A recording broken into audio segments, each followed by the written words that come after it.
On August 22, 1999, China Airlines Flight X642 is getting ready for its trip from Bangkok to Taipei, with a stopover in Hong Kong. The flight is piloted by a McDonnell Douglas MD-11, a 7-year-old long-haul aircraft built in October 1992. It had previously flown under Mandarin Airlines and was still wearing its original livery despite having recently been transferred to China Airlines. The aircraft had made 2 hard landings. The first in February 1995 damaged parts of the nose gear, which were replaced and repaired. Following another hard landing in August 1997, a comprehensive inspection revealed no additional problems. At the time of this flight, the MD-11 was operating properly, with no unresolved technical issues. There were 15 crew members and 300 passengers on Flight 642. The crew had previously seen the early effects of Tropical Cyclone Sam when they flew the outbound route from Taipei to Bangkok the day before, stopping in Hong Kong. An area of circulation over the Philippine Sea formed Tropical Storm Sam in mid-August, and when it got closer to the Chinese shore, it strengthened into a typhoon. The typhoon brought record rainfall and strong gusts to Hong Kong as it approached on the day of the flight. Near the international airport, there had been gusts of up to 35 knots and more than 616 millimeters of rain, the most since 1884. Updated weather forecasts during the pre-flight briefing verified the storm's growing intensity in the vicinity of Hong Kong, warning the crew to limit weight, increase stability. It necessitated a faster approach speed in the event that the crew made a successful landing on the first try. Anticipate strong crosswinds, intense turbulence, and poor visibility. Air traffic control reported almost 10 go-arounds in the hours before takeoff, with some flights canceling their landings because of the dangerous weather. In light of the situation, the captain chose to load more fuel, giving them the option to do a go-around, circle in a holding pattern, or even divert straight to Taipei if needed.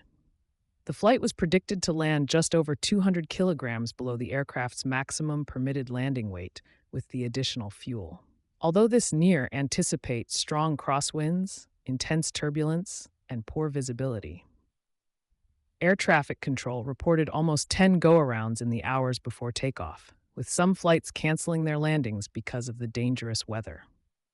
The crew finished their last pre-flight inspections as departure time drew near, and passengers took their seats. As the pushback tug moved into position, the cabin crew shut and closed the doors after the checks were complete and the passengers were safely inside.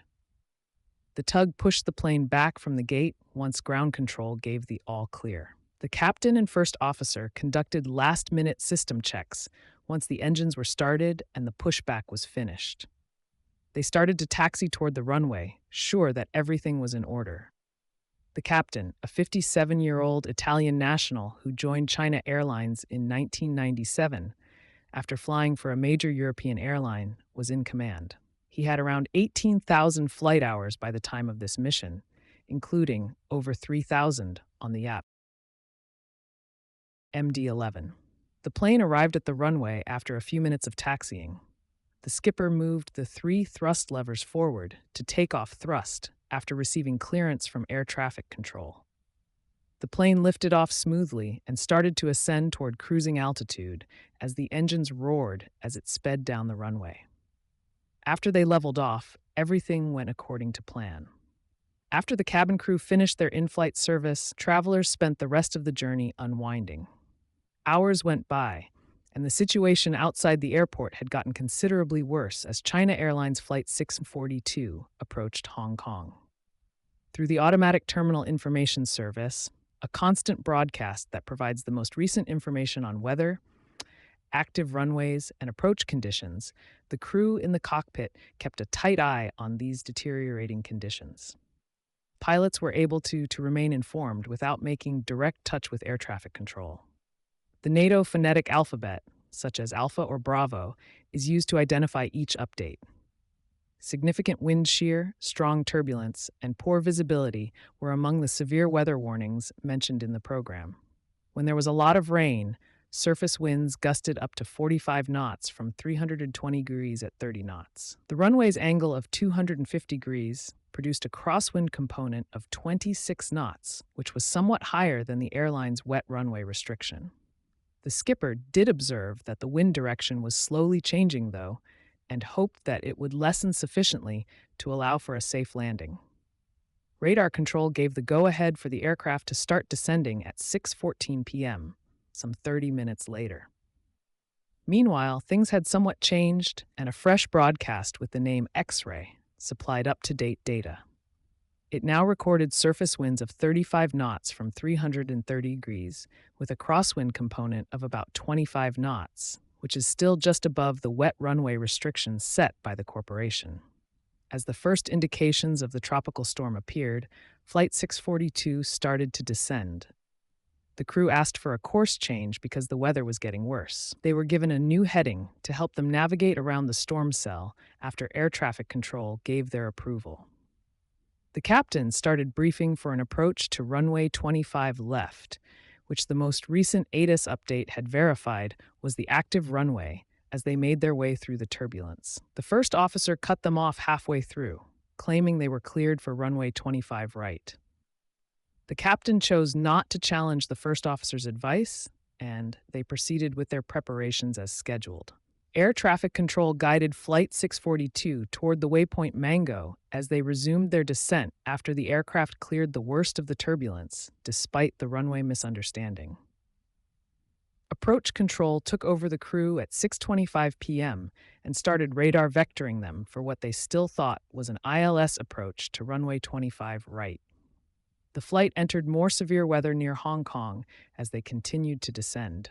As the wind and rain increased, the crew turned on the aircraft's anti-icing system to avoid ice accumulation on vital surfaces, such as the engines and wings.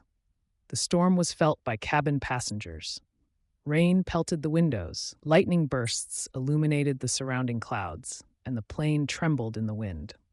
The crew in the cockpit listened as Hong Kong Approach sent out a warning to all planes in the vicinity. At about 400 feet during the approach, lightning had struck a new arrival. It served as a stark reminder of the difficult circumstances they will face. After realizing this, the crew started setting up the aircraft. In order to prepare for their last approach, they first extended the slats and then quickly set the flaps to 15. Hong Kong Approach cleared the plane for an ILS as they approached the airport and guided it to a heading of 230 degrees, heading for runway 25 left. The pilots were immediately rebriefed on the proper procedures after realizing the runway mix-up. The captain swiftly went over the go-around protocol and minimums under increased strain. They seamlessly adapted and refocused their ILS strategy for runway 25 left in spite of the increased demand. When an airplane approaches a runway, the Instrument Landing System, ILS, a precision radio navigation system, gives it short-range guidance. It is particularly useful in bad weather or low visibility situations, such those brought on by a tropical cyclone, even though it may be utilized in all weather. The glide slope and the localizer are the two radio signal types that the ILS uses to function. The localizer assists the autopilot or pilots in maintaining the aircraft's alignment with the center line of the runway. It assists the pilots in rerouting the aircraft to the proper course and indicates whether it is too far to the left or right. By assisting pilots in regulating the aircraft's descent angle, the glide slope makes sure the aircraft descends to the runway at the proper slope. It lets you know whether the plane is approaching too high or too low. Crabbing, which involves pointing the nose of the plane into the crosswind to keep it in line with the runway. Everything is going okay so far. However, the crew became aware of a sharp decline in indicated airspeed as they got closer to 300 feet. Speed was yelled by the first officer to notify the captain of the sudden loss. The airspeed reached 175 knots, approximately 15 knots quicker than planned, when the captain quickly increased the throttles. He quickly corrected and lowered the thrust to manage the pace. The aircraft passed the 50-foot mark as the thrust dwindled, and the auto-throttle system brought the engines to idle in anticipation of landing. The airspeed swiftly decreased at this crucial point, most likely as a result of an abrupt headwind loss and an early thrust reduction. Due to the substantial lift loss, the drop rate increased to a dangerous 18 feet per second. By pulling back on the control column to raise the nose, the captain tried to flare the airplane. The nose did, however, somewhat lift, but the rate of descent was still too high. Shortly after, the runway was severely damaged by the right main landing gear, which collapsed outward and caused several structural failures. The right engine cowling struck the runway almost instantly, rupturing open as it struck and further weakening the plane. The airplane was flipped upside down when the right wing detached, sparking the fuel spill. Engulfed in smoke and fire, it came to rest off to the side after sliding over the runway in flames. Disoriented by the aircraft's inverted posture, the cockpit crew had trouble finding the engine controls. They had trouble carrying out the shutdown procedures. After they were free, they entered the cabin through the cockpit door. After leaving the aircraft through the L1 door, they started helping travelers through a hole in the fuselage. When the crash occurred, the emergency services response was immediately triggered, and the airport was filled with the sound of the alarm. Rescue and fire departments moved in a matter of seconds. Emergency personnel reached the scene of the collision in less than a minute. Their predicament was complicated because the MD-11 was upside down, with passengers trapped inside and pieces of the wing and fuselage burning. Because of the gasoline leak, the flames burned fiercely despite the heavy rain, making containment difficult. The accident of China Airlines Flight 642 resulted in 3 fatalities and left 50 passengers and crew with significant injuries. The possibility of more casualties was reduced by the rescue team's quick reaction. According to the investigation's findings, the captain's failure to stop the swift rate of fall off the runway at a height of 50 feet. The captain's inability to recognize and respond to the accelerating rate of descent and the declining airspeed, as well as the reduction of thrust to flying idle, were contributing reasons.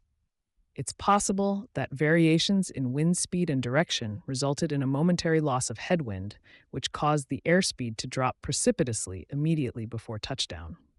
Additionally, the skipper might not have noticed the rapid rate of fall in time due to limited side view during the landing flare.